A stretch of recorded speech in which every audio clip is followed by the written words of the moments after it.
Back to rupees kitchen. ఈరోజు మన కిచెన్లో దద్దోజనం అండి.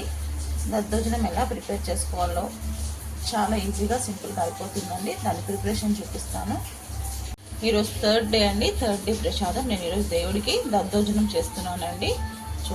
చాలా ఈజీగా అయిపోతుంది. నేను 2 గ్లాసెస్ ఆఫ్ రైస్ కడిగి 2 గ్లాసెస్ ఆఫ్ రైస్ అండి. 2 గ్లాసెస్ ఆఫ్ రైస్కి 5 గ్లాసెస్ ఆఫ్ వాటర్ వేసుకున్నానండి. వాటర్ వేసేసుకొని ఒక 1 అవర్ పాటు బాగా నానబెట్టేసుకున్నాను. ఇప్పుడు నేను కుక్ చేసుకుంటున్నానండి. మన ఇష్టం అండి. ఇప్పుడు నేను ప్రసాదాన్ని కాబట్టి నేను కొంచెం ఎక్కువగా చేసుకుంటున్నాను. అదే నేను రెగ్యులర్గా ఎప్పుడైనా చేసుకోవాలంటే 1 గ్లాస్కి ఒక 3 గ్లాస్ ఆఫ్ వాటర్ వేసుకోవాలి. ఎందుకంటే రైస్ బాగా మెత్తగా కుక్ కావాలని చెప్పేసి వాటర్ ఎక్కువగా పోస్తున్నాను. ఇలా రైస్ని మిడిల్ కుక్ కలుపుతుండాలి. ఇంకా కొంచెం వాటర్ యాడ్ చేసుకోవాలి. ఒక గ్లాస్ నేను ఇంకొక చెంబంత వాటర్ యాడ్ చేసుకుంటాను.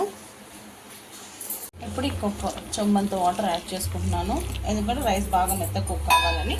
అది ఉడుకుతున్నంత వరకు మనం దీనికి ఒక ప్రిపరేషన్ చేసుకుందామండి. అంటే అన్నం అవుతున్న వరకు మనం దానికి ప్రిపరేషన్ చేసుకుందామండి. పోపు ఒక 7 to 8 ఎండుమిర్చి ఇలా సగంగా తుంచి పక్కన పెట్టుకోవాలండి. ఒక 3 రెమ్మలు కరివేపాకు, ఇది కూడా బాగా కడిగేసి సన్నగా కట్ చేసుకోవాలి. కొత్తిమీర ఒక హ్యాండ్ఫుల్ అంతా అండి, ఇది కూడా సన్నగా కట్ చేసుకొని పక్కన ఉంచేసుకోవాలి.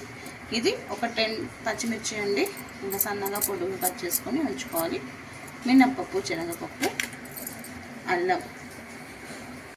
పెరుగన్నం మంచిగా ఇంకా టేస్ట్గా మంచిగా టెంపుల్ స్టైల్లో గట్టిగా మనం టెంపుల్ తిన్నప్పుడు ఇలా ఉంటుంది. ఆ టేస్ట్ అలా ఉండాలంటే దీంట్లో ఇంకొక ఐటెం వేస్తానండి. అది చూడండి, వీడియో ఎక్కడ స్కిప్ చేయకుండా ఫుల్గా చూడండి. అప్పుడే నేను పెరుగన్నంలో ఏం వేస్తున్నాను మీకు కూడా తెలుస్తుంది.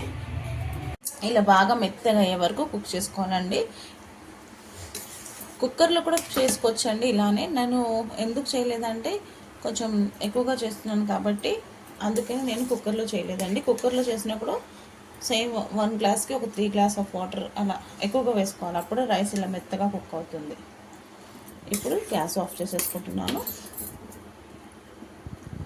ఇప్పుడు టేస్ట్కి తగినంత సాల్ట్ వేసుకోవాలండి. నేనైతే ఒక 2.5 స్పూన్స్ వేసాను.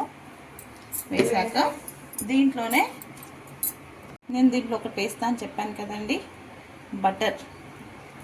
బటర్ ఒక 2 క్యూబ్స్ వేసేసుకోవాలి. వేసి ఇప్పుడు బటర్ ఇంకా సాల్ట్ బాగా మిక్స్ చేసుకోవాలి.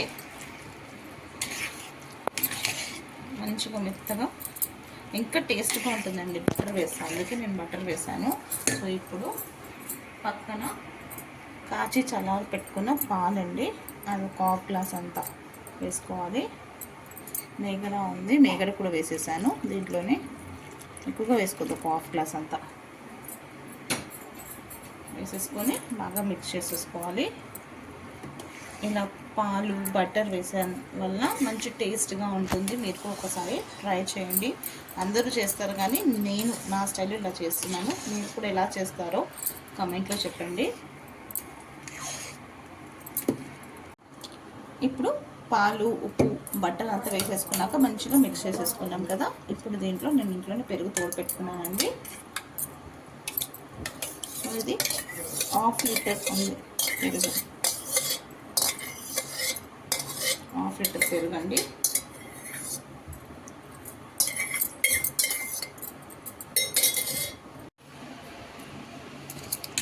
ఇలా పెరుగు వేసేసుకొని మంచిగా కలిపేసుకోవాలి. చేసి పెట్టుకున్న కొత్తిమీర కూడా వేసేసుకోవాలి. ఇప్పుడు పోపుకి ఒక 3 టేబుల్ స్పూన్ ఆఫ్ ఆయిల్ వేసేసుకోవాలండి ప్యాన్లో. తాగాక ఒక 2 టేబుల్ స్పూన్ ఆఫ్ ఆవాలు. నేను ఆవాలు దాంట్లో చూపించలేదండి. ఆవాలు బాగా చిట్టపట్ట అయినాక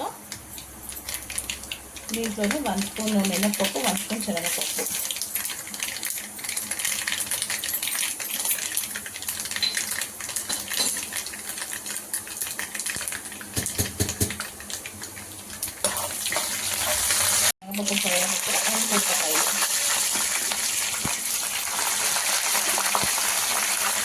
ఎండుమిర్చి కూడా ఫ్రై అయ్యాక దీంట్లో మనం ఒక చిన్న అల్లం ముక్క కూడా వేసేసుకోవాలి.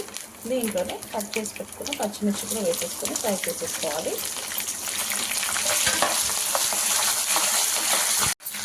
పచ్చిమిర్చి కూడా ఫ్రై అయ్యాక కరివేపాకు వేసేసుకొని కొంచెం అది కూడా ఫ్రై చేసేసుకోవాలి. కరివేపాకు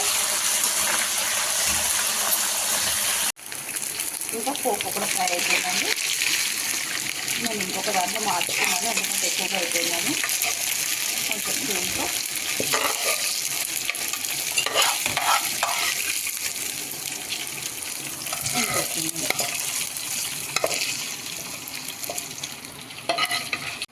ఇలా పోపు వేసేసుకొని మంచిగా మిక్స్ చేసేసుకోవాలి.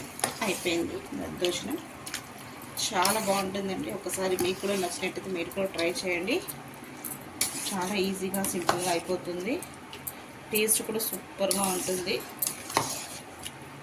ఇది దేవుడికి కాబట్టి నేను ఎండుమిర్చి పచ్చిమిర్చి వేసాను. అదే మనం తినాలని అనిపిస్తే ఊరమిరపకాయ అంటారు చూడండి, చల్ల మిరపకాయ, అది వేసుకొని ఫ్రై చేసుకోవాలి. అది పోపులో వేసుకుంటే చాలా బాగుంటుందండి. అలా కూడా సో ఇంకా దేవుడికి నైవేద్యం పెట్టేసుకుంటాను అండి. వేడి వేడిగా దద్దోజనం ప్రసాదం రెడీ అయిపోయింది. మీకు కూడా నచ్చినట్టయితే మీరు కూడా ఒకసారి డెఫినెట్గా ట్రై చేయండి. నచ్చితే లైక్ చేయండి, షేర్ చేయండి. కొత్తగా ఏమైనా మన ఛానల్ని చూసి సబ్స్క్రైబ్ చేసుకోండి. ఫుల్గా వీడియో చూడండి, చూసి లైక్ చేయండి, కమెంట్ చేయండి. మీ ఒక లైక్ నాకు చాలా ఇంపార్టెంట్ అండి. లైక్ ఇంకొక వరకు నా వీడియో రీచ్ అవుతుంది. సో ప్లీజ్ ఫుల్ వీడియో చూడండి.